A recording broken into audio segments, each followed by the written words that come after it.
Hey guys, welcome back to my channel. My name is Phayvs and this is Phayvs Space. So if you're new here, you're definitely in the right space because on this channel I talk about family and I give you tips on how you can balance your social life, work life alongside your career. And I also share interesting vlogs. So you might want to turn on that notification so you do not miss out on any of my videos, okay?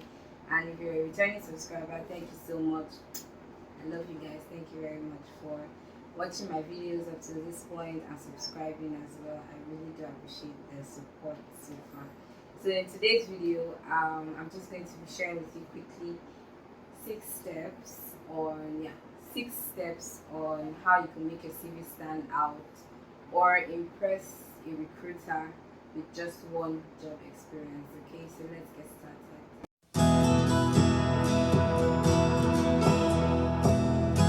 Hey guys, welcome back. So without wasting so much time, I'm just going to get right into the video for the day. Okay, so I'll be leaving a template of what a CV looks like with just one experience, just one job experience. Okay, so I'll just leave it here for you to see what it looks like, and you could also make your research on a template that will fit what you're applying for. Okay, so I always mention, or I've always said in my previous video, I made mention of it, always tailor your CV to the job role that you're applying to. Okay, so when you do that, you can now, you'll be sure to get a good response or a feedback from your said recruiter or potential recruiter. Okay, so first things first, what I advise you to do, if you've worked in a company for probably like 4 years or 5 years and they're willing to give it a go, or at another company or in another company, I would say what you should do is break your job position into job titles. Okay, for instance, you got into this company as a senior program manager, and during the course of your years of working with the company, you were able to work as a project manager, a product manager, a senior product manager, something. You can just break that into job titles. You can always start to, and please don't forget to add the year, okay, because it's very important. It helps the recruiter keep track of your work experience, the number of years. Like if you say you've worked for 4 years, your recruiter will actually check that date to make sure that you've actually worked for 4 years, and if it makes sense with when you just graduated. I hope I made sense there. Okay, so for instance, you graduated in 2015, you did your youth service from 2016, and you started work in 2017, and this is 2023. So it's always important to put that date, and you should start from your present to the last one, right? If I'm saying this well. So start from 2023 to 2020 to 2017. Okay, so don't start from 2017 to 2023. They usually want to see what you're doing now. Then they want that you're going back down. Do you understand? So yeah. So let's get back to what I was saying. So you break up your job positions into job title. So for instance, you're working as a senior product manager or project manager. Pardon me. Program manager, product manager, whatever manager, but it's a senior role, and you probably got a promotion in 2019 and you've been working in that role till 2023. So you can just put that senior program or product manager from 2019 to 2023 or to present. Then you list out the job description, like what you've been doing in that role, just maybe bullet points underneath. Then I'm sure within the course of that, before getting to that senior role, you probably would have done something else. You can just say maybe you were able to handle a project. You can just say project manager from maybe 1 year project. You can say from 2018 to 2017 to 2018. Do you understand?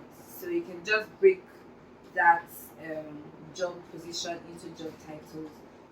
So I want to believe that you understand me. But if you do not understand, you can always reach out to me, okay? And I'll explain to you. I'll leave my contact in the description, so you can always send a message, okay? And I'll be very happy to help you. Alright, so my next point will be for you to emphasize on your certification and your educational background. Please, I will always say this. If a recruiter says they want you to study, maybe you're applying for an internal auditor role, and if you study microbiology, please don't apply. Do not apply, because no recruiter would send you feedback if you do. Okay, don't apply to when you study microbiology and you want to, just because you worked as a cashier somewhere. It doesn't make any sense. Okay, because if you know what an internal auditor does, you should know it's a very, very critical role or position. Okay, so please, and there are a lot of other um, um, qualifications that they are looking at. Okay, they are not just looking at what you studied in school. They'll probably want to know if you have an ICANN or one or two other certifications that is related to accounting. So if you studied accounting, yes, you can apply. Okay, but don't limit yourself, but please don't just apply anyhow. Do you understand? So always emphasize on your education and your certifications. Add up all your certifications. If you've done all the certifications and you've upgraded, please include all of them. It's going to really help you and push your CV and make your CV stand out. It will, recruiters, trust me, will be really impressed. I have first-hand experience because I currently did a recruitment session, and that one would be just to be one just for another day. Okay, so let's continue. So my third point would be for you to emphasize on promotions. So if you had any promotions during the course of your stay or your experience working with that company, probably you started out as a product manager, then you were promoted to a project manager, and now you're promoted again to a senior project manager, please include it, and also include the dates. Do not forget, okay? It's very relevant, okay?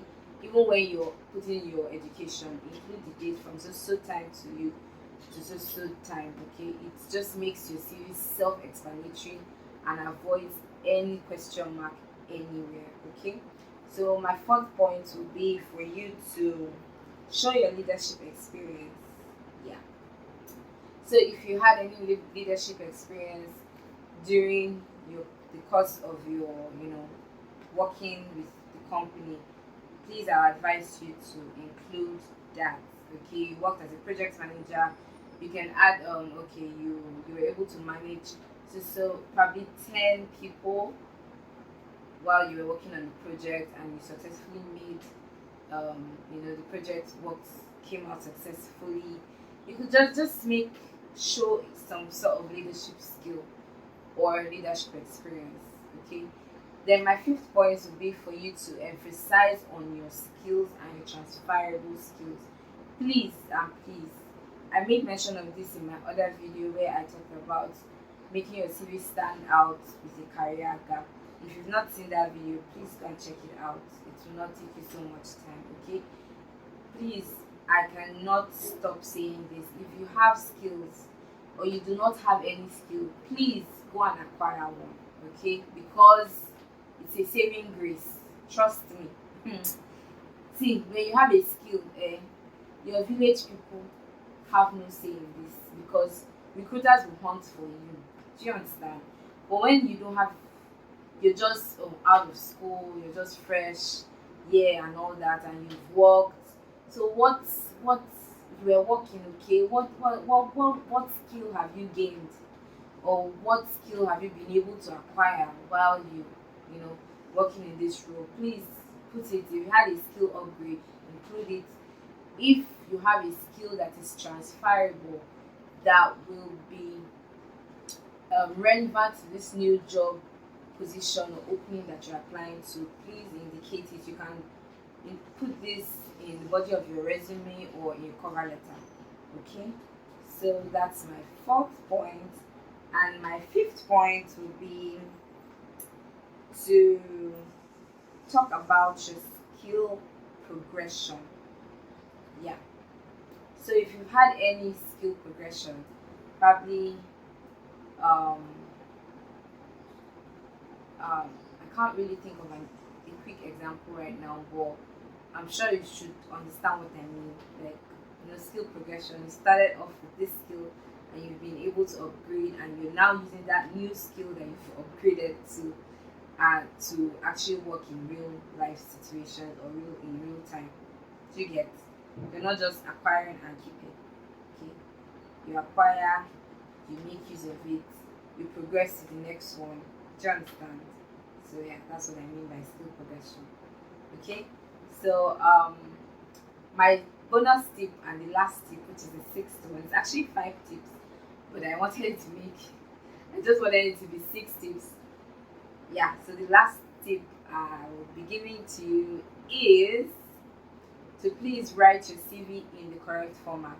Okay, don't go and use a Europass CV to send to a recruiter that is in Africa or Nigeria. Because if you know a typical Europass CV, you have to attach your picture they want to see your picture, a portrait of you. Okay, but here in Nigeria, we don't need that. We just want to see details about your work experience, your education, and see just a brief summary of your experience so far. Okay, your career experience so far, briefly. Yeah, that's what I call like the body of your resume. Then your contact information. Nobody wants to know if you're married. Nobody wants to know where you're from. Nobody wants to know your what now? Your age, basically. Not yet. Okay?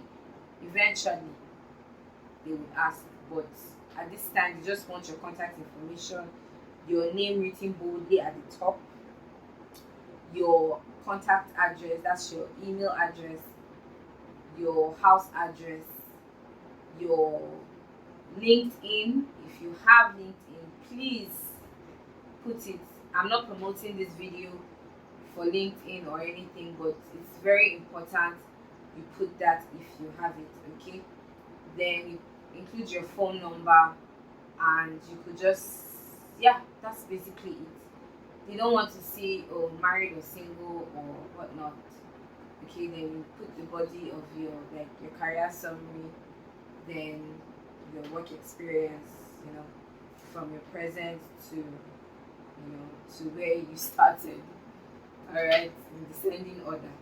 Okay, so yeah, that's how our CV format usually works. So guys, if this video has been helpful, these are the tips I actually have for you. And if you found this video really helpful, please do give it a thumbs up, share, and leave a comment. Please subscribe if you've not subscribed. I'm begging you, subscribe. It's totally free. You don't have to pay any money.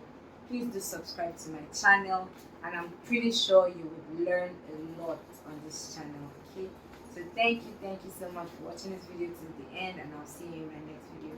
Bye.